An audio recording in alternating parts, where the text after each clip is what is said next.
Think you're building a massive chest? You might actually be shredding your rotator cuff with every single rep you take.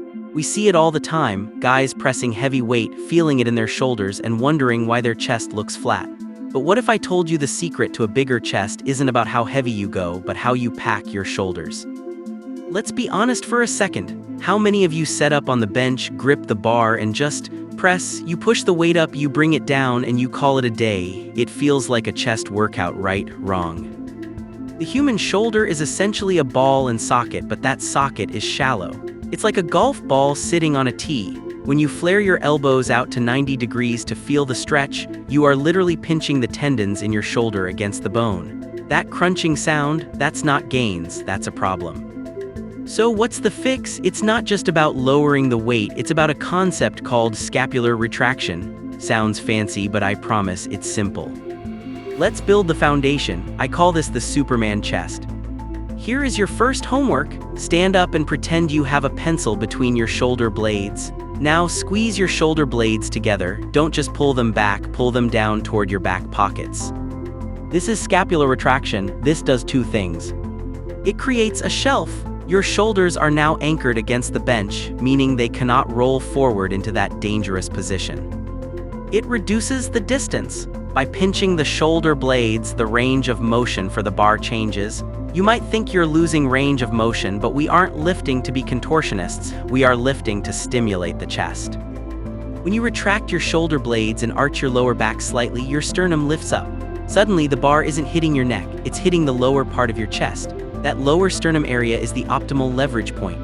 It allows your elbows to travel at a 45-degree angle to your torso, which protects the shoulder and recruits the maximum amount of muscle fibers in your pecs.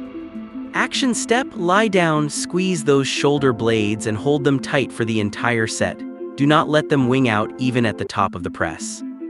Alright, you've got the shelf. Now let's talk about the path of the bar. This is where things get tricky. I want you to imagine you are bending the bar. As you press up, you aren't just pushing it straight up to the ceiling, you are trying to bend the bar into a U shape. This engages the lats and forces your elbows to stay tucked. It's a subtle cue, but it changes everything. If your elbows are straight out to the sides, the force vector travels straight through your shoulder joint. It's like pointing a laser beam directly at a weak point. But when you tuck your elbows to that 45-degree angle, the force is distributed across your pectoralis major. And don't forget the belly. Your core isn't just for abs, it's a rigid platform. When you press heavy, you should feel like you are trying to push the weight away, but your feet are driving through the floor. Create tension. If your core is soft, you leak power. Think of your body as a bridge. If the foundation, core, and legs is shaking, the bridge collapses. Now we're cooking. The weight is going up, the shoulders are safe, but are you building muscle? This brings us to level 3, the tempo.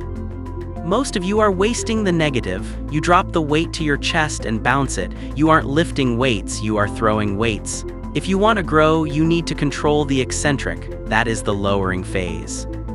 The pectoral muscle is stretched the most at the bottom of the movement. This is where the micro tears happen that rebuild into muscle tissue. I want you to take a 3 count to lower the bar to that sternum point. Don't bounce. Pause for half a second. That pause kills the momentum. It forces your chest to work from a dead stop. Then and only then do you explode up. Drive your feet into the floor and press that bar. And here is the advanced trick. At the top, don't lock your elbows out straight. Keep a slight bend. If you lock out, you transfer the weight from the muscle to your skeleton. If you keep the bend, the tension stays on the chest. That's it. That's the right way to chest press. Let's recap because reading it once won't make it stick.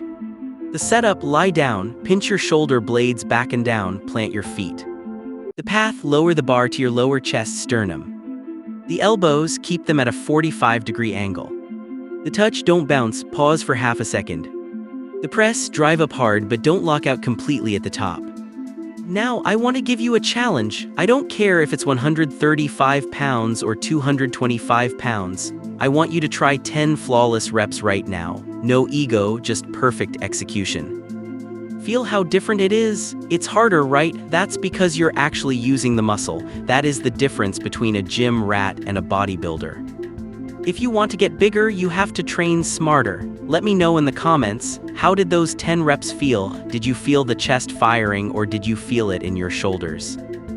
drop a comment below and smash that like button. Subscribe to the channel and get ready to build the chest you've always wanted. Keep training hard, keep training smart, and I'll see you in the next video.